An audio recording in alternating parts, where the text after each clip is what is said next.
ይስጥልኝ የተወደዳችሁ የቮይስ ኦፍ ራያ ቤተሰቦች እንደምን ውላችኋል? ታህሳስ 22 2018 ዓ.ም የቮይስ ኦፍ ራያ ዜናዎች ወደ እናንተ የምናደርስበት ሰዓት ላይ እንገኛለን። በቅድሚያም አርዕስተ ዜና። ህወሓት አፋጣኝ የሰብአዊ ጣልቃ ገብነት እንዲደረግ የሚያትት ለፌዴራል መንግስቱ የሚከስ ደብዳቤ ለአፍሪካ ህብረት መጻፉ ታውቋል። በኦሮሚያ ክልል ምስራቅ ወለጋ ዞን ጥቃት 19 ሰዎች ሲገደሉ በመቶዎች የሚቆጠሩ ቤቶች ደግሞ መቃጠላቸውንና መዘረፋቸውን ነዋሪዎች ለቢቢሲ ተናገሩ። እነዚህንና ሌሎች ዜናዎች ይዘናል። እንድትከታተሉንም በአክብሮት እንጋብዛለን።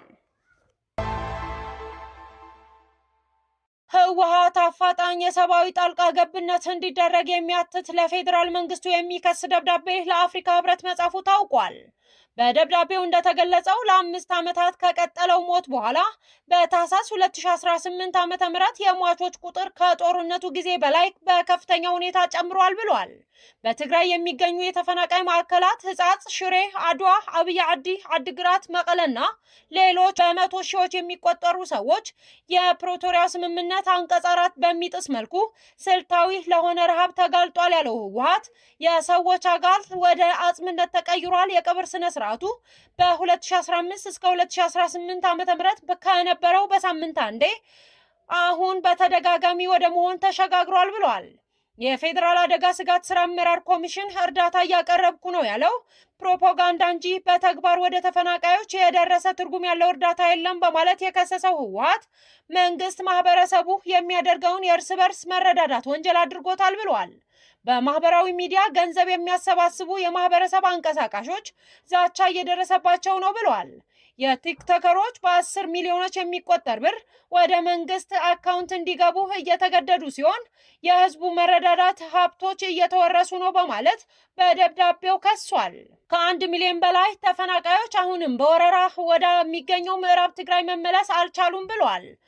በደብዳቤው የመንግስትን እንቅፋት መዝለል፣ ምግብ፣ ውሃና የህክምና ቁሳቁሶች ያለምንም ቅድመ ሁኔታ ለሁሉም ተፈናቃይ ማዕከላት እንዲደርሱ እንጠይቃለን ብሏል።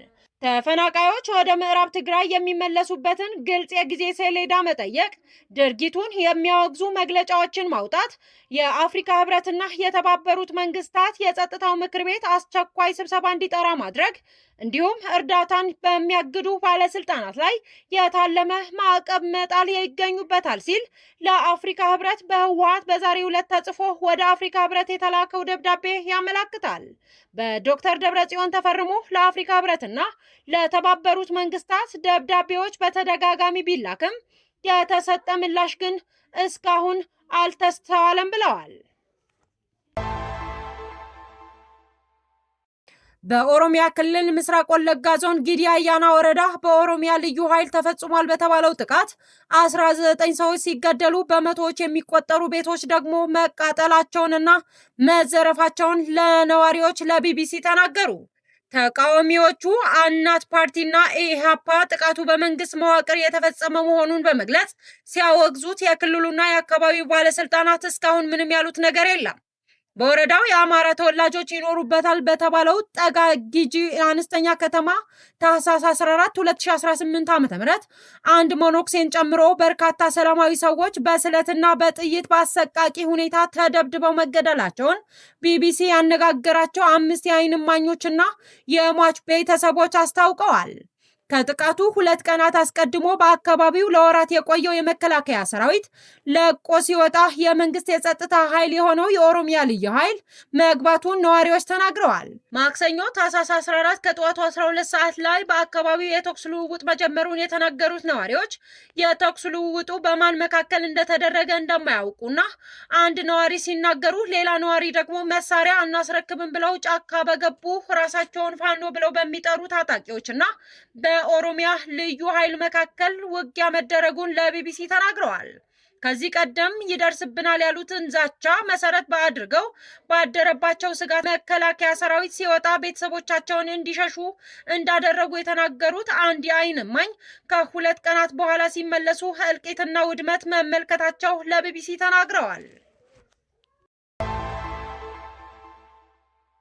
የቀድሞ የሰላም ሚኒስትርና የኦሮሚያ ክልል ምክር ቤት አባል የሆኑት አቶ ታዬ ደንደአ እጃቸው ላይ ካቴና ለማስገባት ፈቃደኛ ባለመሆናቸው ምክንያት በፍርድ ቤት ቀጠሯቸው ላይ ሳይገኙ ቀርተዋል።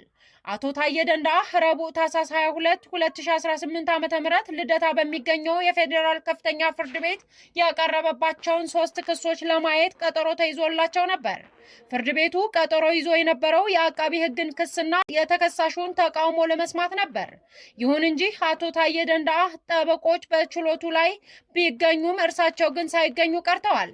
የማረሚያ ቤቱ የፖሊስ መኮንኖች ለችሎቱ አቶ ታዬ ደንደአ እጃቸው ላይ ሰንሰለት ለማድረግ ፈቃደኛ ባለመሆናቸው ፍርድ ቤት እንደማይቀርቡ ተናግረዋል። አቶ ታዬ ቀደም ሲል በአለርጂ ምክንያት ሰንሰለት ማድረግ እንደማይፈልጉ ተናግረው ነበር።